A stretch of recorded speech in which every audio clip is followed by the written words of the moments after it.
understand fluoride and merely get a rubber stamp approval from somebody that has been commissioned to look into the matter, and they simply think, oh, hey, we're helping people. We're going to make people's teeth better, and they just approve it. I'm sure that's the case. Incidentally, you asked me a few minutes ago who you think is the middleman who sells it. There is no middleman. I've just looked up and done a bit of research on the net, and one of the largest fertilizer manufacturers in America is also one of the major sources of fluoride. So obviously what's going on is just one of the byproducts of the stuff they make. It's just another aspect of what they do, and this is just another thing they can then sell. Well, and it's right. So they make money on top of money, basically. Yeah, exactly. That's how it works. And so, you'll find that as it all happens in corporate America, that the people like this who have something to sell also have lobbyists and very, very powerful people who supply the research, the selective research showing this stuff works. And that will then be supplied to the well-meaning people who want to try to help the country, and they become advocates of fluoride when they aren't being given the full story. All right, on to the phones again we go. Wild card line, it is your turn. Hi there. Hi. Yeah. Thank you, Sure thing. George and Lynn and Art Bell, for providing this forum for talking about something like fluoride. I've been involved in the health field since 1975, when my first husband died at the age of 28 of cancer. And his mother and father soon succeeded him. They both died of cancer, and his mother died of bone cancer. And you did bring in that connection with bone cancer. And, George, the more I listen to you on your program, I agree with you.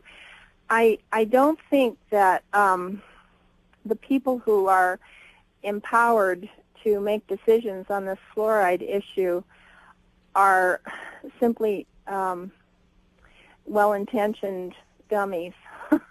I'm not a terrifically high IQ person myself, but I can listen and just use common sense that any element that would do this much harm to the human body, and that it's documented as thoroughly as it has been over the past, 3 decades or whatever, that it's been in our water systems. I just can't believe that people would just, ignore the data that is out there and would just buy lobbyist versions of, some supposed good that it would do us. I mean, there's got to be a lot of money. I think there's a conspiracy going on here, and I think it is. I agree with you, George. I think it's at a higher level. It's not your middleman. It may not even be on a national level. This could be very well kind of a worldwide thing.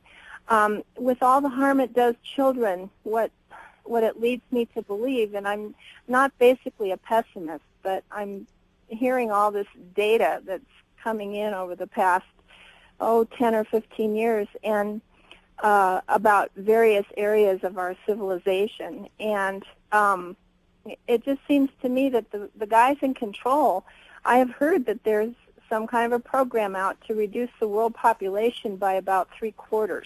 Well, if this falls in with your Bohemian Grove group, it falls in with your Freemasonry, grasp of all high levels of government, education, every area of our civilization, basically. Well, if you believe that things like this are going to happen and that there are groups out there that want to take advantage of other people, this would be one grand way to begin to do it. I mean, would you call this a dangerous chemical, Lynn?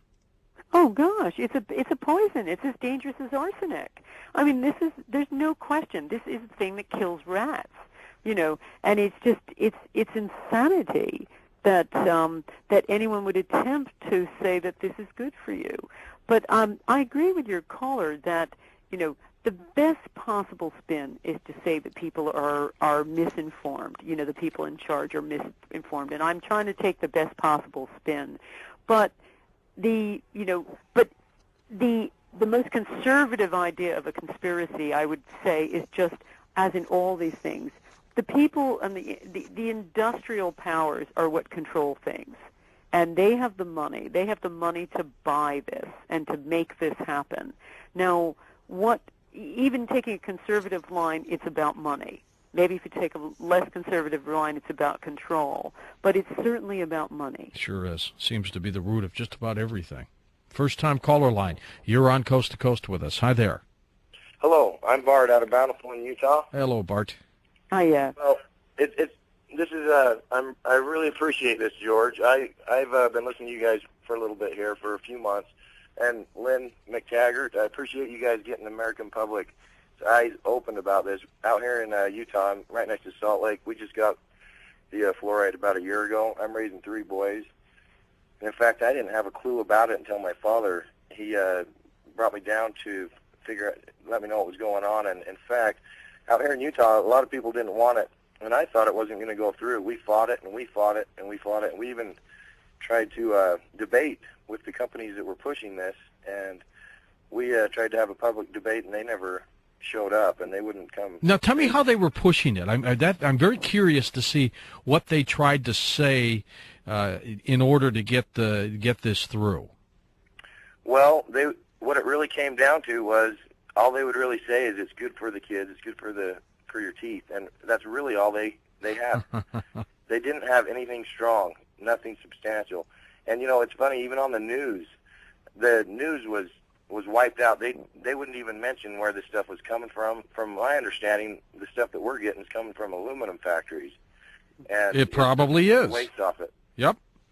That's one of the byproducts. And I believe it's called fluorosilicic acid. It's not an actual true pharmaceutical-grade fluoride.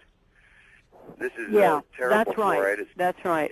It's worse than the stuff that goes in your toothpaste. And, you know, I'm in construction, and I was running this small business, and I when we got that new fluoride, I fill up these jugs full of water. It's really hot in the summer out here.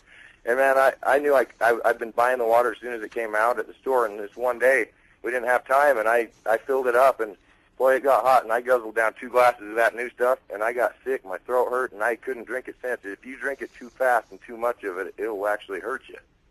Well, I tell you what, if anybody made a copy of this in Utah, start getting this to government officials, I would hope that 1 or 2 government leaders hear this, and they go back to the person who was responsible for recommending it to them and says, you know what, why did we do this?